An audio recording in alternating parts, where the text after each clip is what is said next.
Yo, what's going on, guys? Yeah, today's video, I figure I'm gonna make a video talking about my lineup for Season 2 Plus as a main mage.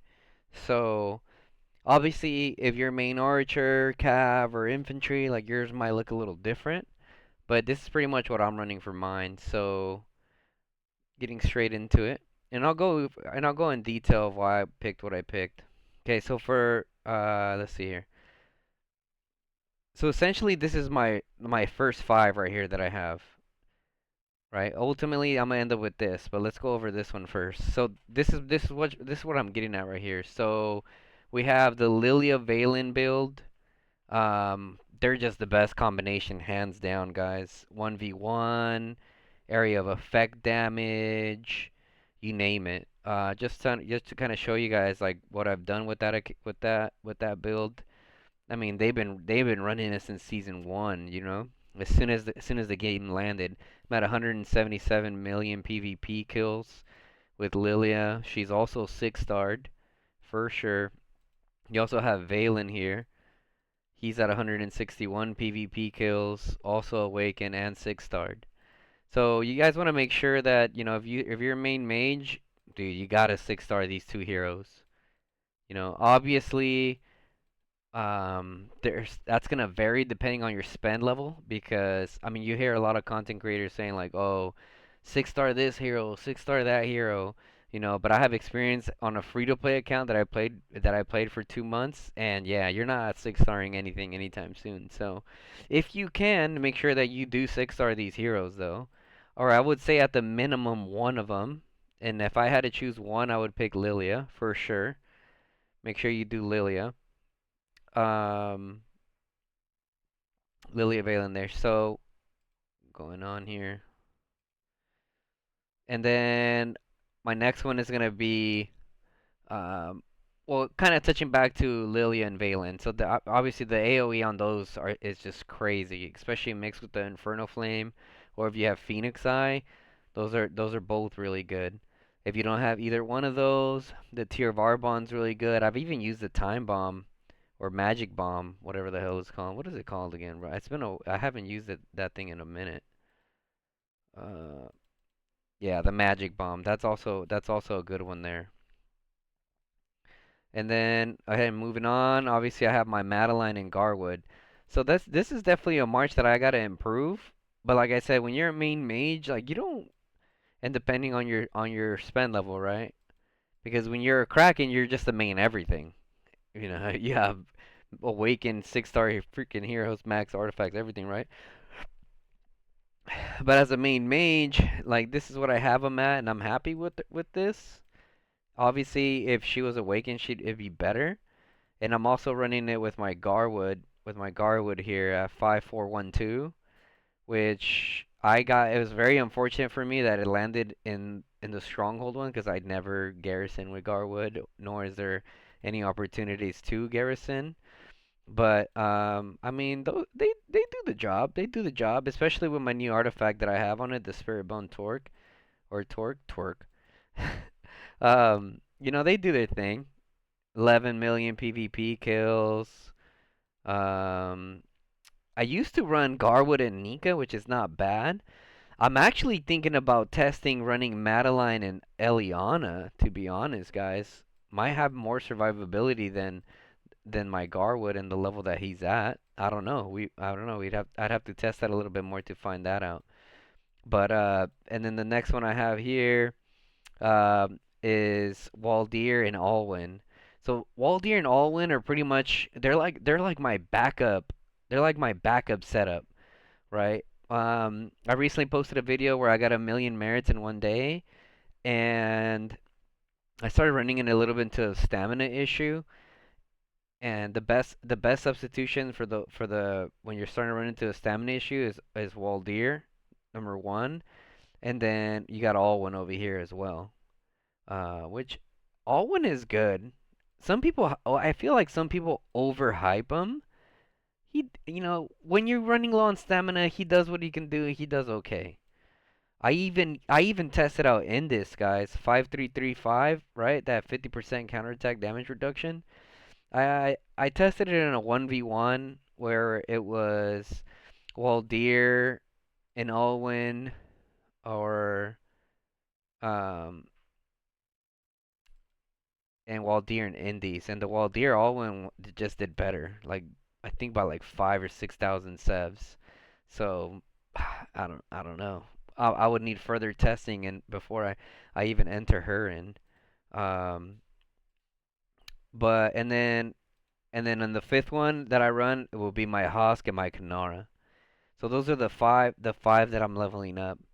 However, I will say this, right? I will say this.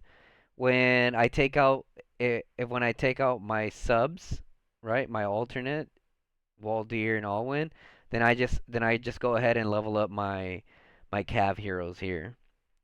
Now, yes, you guys see this Lilia Valen, Thea Atheist.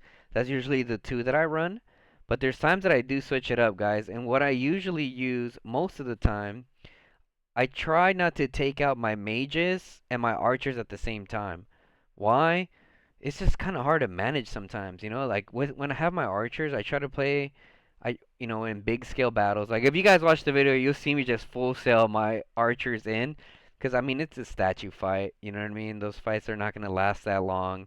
You try to get as many merits as you can for the time being. But when it's a long fight, I play a lot smarter with my archers. I kind of hang around the back line and hit anything that comes and hits our front line, or any mages that I find out of position. Then I'll hit them. Then I'll hit them with my archers. But normally, I have just my two. Normally, I run my three mage setup, right? And I'll show you guys what my three mage setup is. That's my three mage setup right there, guys. I'll actually switch these around. Switch these around right here. So that's my three. I have better pets than this. I'm just leveling these up. But this is the best three mage setup that I have found so far, guys.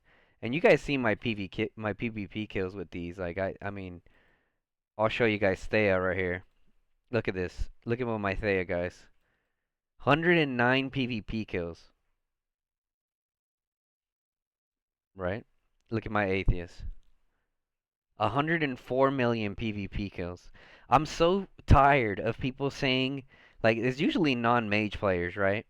They'll be like, oh, Thea's bad, she doesn't do enough damage, yada yada yada. Yes and no, right? Because when I'm starting to run low on numbers a little bit, or let's just say terrain's like a really big factor, like we're kind of stuck on a bridge, or we're stuck at a choke point, or there's mountains in the way, or barricades, or whatever. I haven't had the experience with turrets yet, but just choke points in general. Um, the Thea was just it. I was slapping Infernal Flame on her, right? If you don't have Infernal Flame, you can rock Phoenix Eye. Phoenix Eye would work as well, or Visage of Sanctus, or even Tear of Arbon. But specifically for me, I used the Infernal Flame on her, right? Whenever it came to situations where terrain was an issue, I would just use my Thea and Atheist and just fly around and just wreck people. A lot of the times people were ignoring my Thea, guys, because like, oh, there's Thea. We're gonna hit the Lilia and everyone else first. They're like, Thea doesn't really do damage. But because of that, like belief that she doesn't do damage, people weren't even they didn't even mind hitting me, right? They weren't even targeting me at all. And also players that know me in the field knew to not even waste their time attacking me. Why? Because I have this build set up on my Thea right here. She's built for speed, right? So I hit, and as soon as I get targeted by if I get targeted by like two or three like T4s, I'll usually just tank it. But if I start getting targeted by a T5 player with five of their marches because they see me on the field, and I'm usually topping like at least top 20 in merits every season, so when you see other players like attacking players that know are making a difference in the field, so even when they decide to attack me, I'm gone. Boom, right?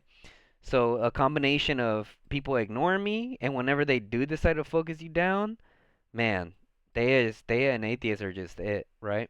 And then the Wall Deer and Veiling combo mixed with the Ice Lizard is just a really good combination also. With my Wall Deer, I have 47 million PvP kills, and you guys saw what I had on my Valen, right? So Going to this. Yeah, this three mage setup right here is nice. Normally for this, I'll do the Breath of Gigantus. I don't know what it is about the tier of Arbon. I don't know the actual numbers or the actual math with it, but something about the tier of Arbon and like flyers mixed with that shield, your flyers are alive like all the time. I it blows my mind. I don't know what it is. I don't know if defense has more effect against counterattack damage. I'm not 100% sure. Um, but yeah, I'll kind of run it. I'll just kind of run it like this. Um, and then if I have to bring an Archer March, I'll do my Kanara, who's awakened, and then my Freygar 5511, or I'll just throw in my Sidrion. That's only a 5122, but man, they still do damage. But anyways, back to my main three. These are the main three right here so far, in my opinion. And you guys saw my kills, right? I'm not just someone that has like no kills or no merits or nothing, right? Like I'm always in the top for fighting, so take that for what it's worth. Um, I, do I think there's absolutely no other combinations that will work? I don't know. We'd have to test it, right? But as far as for me and my experience, which is playing this game since its global launch, this is pretty much what I have, guys. Um, Not to go too into detail into the builds, but touching it briefly. So essentially, I go full skill tree here on the Lilia. And then on the left side, what I'm doing different this season is I'm actually going March speed here instead of foresight. What that allows is for me to hit and move, hit and move. As mages, like you don't really, you start getting as soon as multiple archers or whatever or a hell of archers start attacking you, boom, you're dipping out of there with that 15% March speed, especially down here as well. I'm becoming more and more of a fan of March speed because you're able to get us out of that situation. You know, and the way that I look at it is like if I'm able to get out of like tough spots, that's gonna allow me to have more troops, right? When you have more troops, you have more attack, you have more skill damage, you have more everything with your survivability. So that's kind of like the way that I've been looking at it. Um, and like I said, once again, if you guys saw the other video, I got a million merits there. I wasn't doing too much hit and run there because, like I said, it was just trying to get as many merits as possible. Um, yeah. So that's what I have on my Lilia. But obviously, eventually, when I'm done here, I'd go to Intimidation and then Energy Boost for that additional target. Which other one? And then Waldir, same for Waldir. I'm going for the same build for him that I just showed you guys on Lilia, and then you guys saw my Thea build, right? Mainly for speed, and then this one right here is the breadwinner right here. Your Legion gains a buff effect when and they gain 15% rage, and she buffs all the time. So she's constantly just proccing out shields. This is the other good one too. Reduce severely wounded units in your Legion by 10%. Man, you're able to be out there so way longer with her. So, um, you know, and now we got lucky. Like we have this 5% magic attack. Um, as far as pets, just to touch on those real quickly, I got multiple sapphire drakes, right? Because if you guys know, like the stamina runs out way different and faster on the pets compared to the heroes for some reason. Um, let's see, what else? What else? What else? What else? What else? So yeah, guys, that's pretty much what I've been working on as main mage. I'm not, and here's another thing, right? I have a lot of troops in the hospital right now. So, but normally I have a million Celestials, 500,000 Ballistas, 600,000 Vestals, about 400,000 Swordsmen, and like high 300s in the Knights. With the March cap being 300,000, there's almost no point for me to make sure that my calves are all the way up there as well, right? As long as they're like at least 40, and then prioritize my main marches that I showed you guys to make sure that I'm bringing the most punch to the fight. Because my mages I can just refresh over and over and over again, right? Several times, as opposed to my calves. After one wave, they're done. So there's no point in heavily investing my XP in those. Um, but yeah, guys, that's pretty much gonna be it as far as the commanders that I'm focusing on. As you guys know, we're expecting the new Mage Commanders to come either later this season or season 3. Chisco said next season. So, I mean, you know that guy's connected for sure. So, more than likely it'll be next season. So, that leaves me with a lot of tokens, guys. That leaves me with a lot of tokens. As you guys see here, I'm working on my box sheet. I'm working on my Cav March. Uh, uh, but I'm also working on my Theodore. And as you guys see, I have a decent amount. I have 247 G2 tokens that are just going to be laying around. So more than likely, they'll go into my Theodore and I'll awaken him. Um, and as a main mage, guys, if you guys are in the position that I'm at, where you have like, you have your you have your Lilia, you have your Valen and your Thea upgraded, right? I would say go archers next, you know? I did the Cav one too, but I'm like, man, I should have just went Sindri on Freygar. They're just crazy, especially for Bohemians. But however, this is not a bad build either. The Kanara, the Kanara Hosk. It's a lot more affordable too, I would say. It's a lot more affordable, I would say, than going for that other build. Because they're both on the wheel. No, this one's buyable, obviously VIP, and then Kanara's on the wheel, so a lot more attainable, right? Especially because you can get Kanara early on. Um, yeah, guys. So let me know what you guys think about my build in the comments. Let me know if yours is any different. If so, why? I'm always open to have conversations with other main mages or just people that are knowledgeable in the game and have other inputs of what they think is some good builds uh, for this season. I guess right before I end the video, I guess I need to touch on what would I run if I didn't have this. Let's just say you don't have a Lilia.